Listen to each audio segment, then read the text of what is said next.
Hi there, welcome back to the website, everyone. I hope you've had a great week so far, and you're on track for what you're looking to achieve this week. We've been talking in the past about the month and the quarter, but it's good just to even break it down into daily or weekly chunks. So that's important too. What I wanted to talk to you about today was what you're filling your head with in terms of developing your skills and what you're doing outside of working hours that helps you to keep on track. And in other words, fill your mind, or fill your head if you like, your headspace, with a lot of positive material. And typically that's through audio or books. I wasn't always a great reader, and I've probably got a fair way to go there just in relation to reading positive material. I was probably typically similar to a lot of people in that when I first got involved in the sales industry, it was really just a gig during the day, and typically, outside of work hours, I would read magazines or read newspapers. If I was into a particular sport at the time, I might have subscribed to the footy magazine or Golfer's Digest or something like that. And I guess I soon realised, after learning and going to a lot of seminars and listening to successful salespeople in the real estate industry, that they read positive material. In other words, information that was going to help them in their career, either to develop specific skills, specific sales skills, or just to develop personally overall, to fill your head with positive material. Because we all talk about, you've probably heard people talk about the inner voice, or the little voice in your head, which is the negative one. And affirmations are obviously a big part of overcoming that.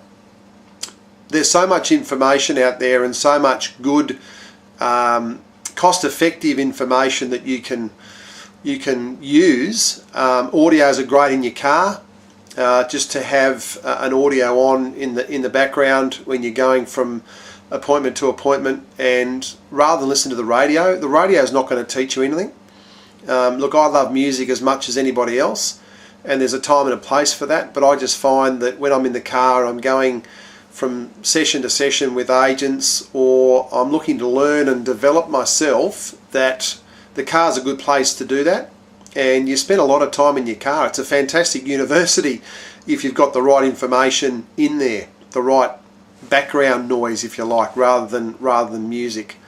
So audios are a big one, and I'll probably go into detail more about audios in a separate clip, but today was more about books. And look, you've probably heard all the popular ones, and all these are available on Amazon.com. You can get them quite cost effectively. Although my wife's great, she keeps an eye out in bookstores, in second-hand bookstores, and she picks up, she goes to, not that there's necessarily personal development sections in second-hand bookstores, some they do have them, and you look for certain authors like Brian Tracy or Robert Kiyosaki, to name a few. Keith Blanchard's another one. Tony Robbins, of course, you've all heard of. Stephen Covey.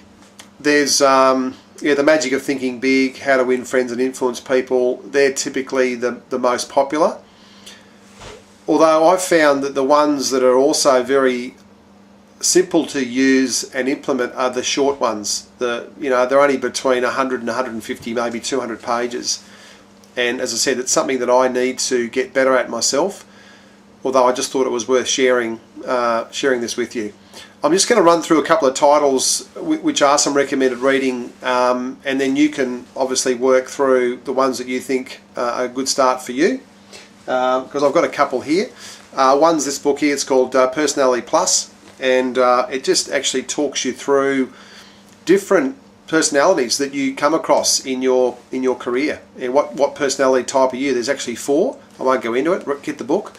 There's 4 different personality types, so that just helps you relate to people better, and that's what you're in the business of doing, is relating to people. Another one that I've spoken on recently in a blog, or I think on a tweet recently, was Raving Fans, which is a great book. Ken Blanchard and Sheldon Bowles. If you don't get all these down, look, put a message underneath, and I'm happy to to put the author's details up, but Raving Fans is a great one. It's basically a great fresh approach to customer service, and we've talked about the importance of customer service, you know, in another clip. Another one which is a great one, which is called People Skills.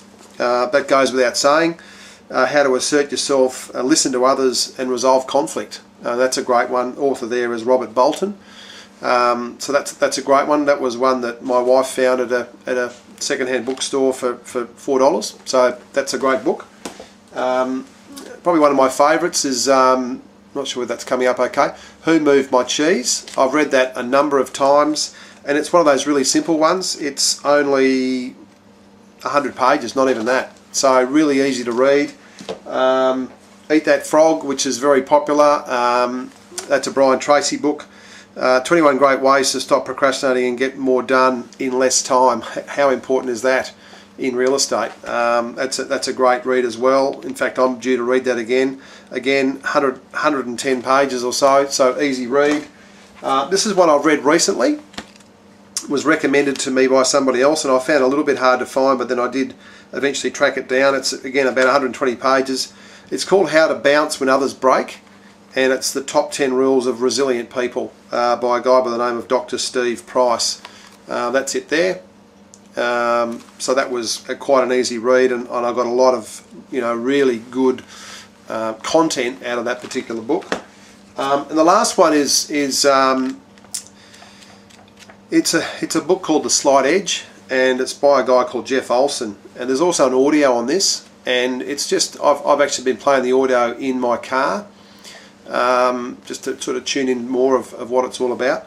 But it's the secrets to a successful life. Pretty broad, but a lot of it is so relevant to real estate. So yeah, what are you reading? What are you listening to? Is it positive? Is it going to help your career? That's really important.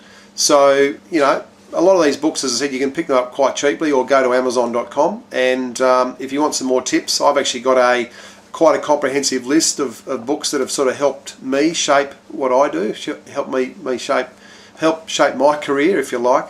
But I don't read enough. I've got to get better at that. I'm just wondering, so how do you read? And I'd love to pose a question to you. What are you reading at the moment? Is it relevant to what you're doing? Or what's one of the best books you've read to help you in what you're doing? So post your comments down below underneath the clip. Love to hear back from you, and we look forward to talking to you very soon on the next video clip. In the meantime, have a fantastic day. See you soon. Bye.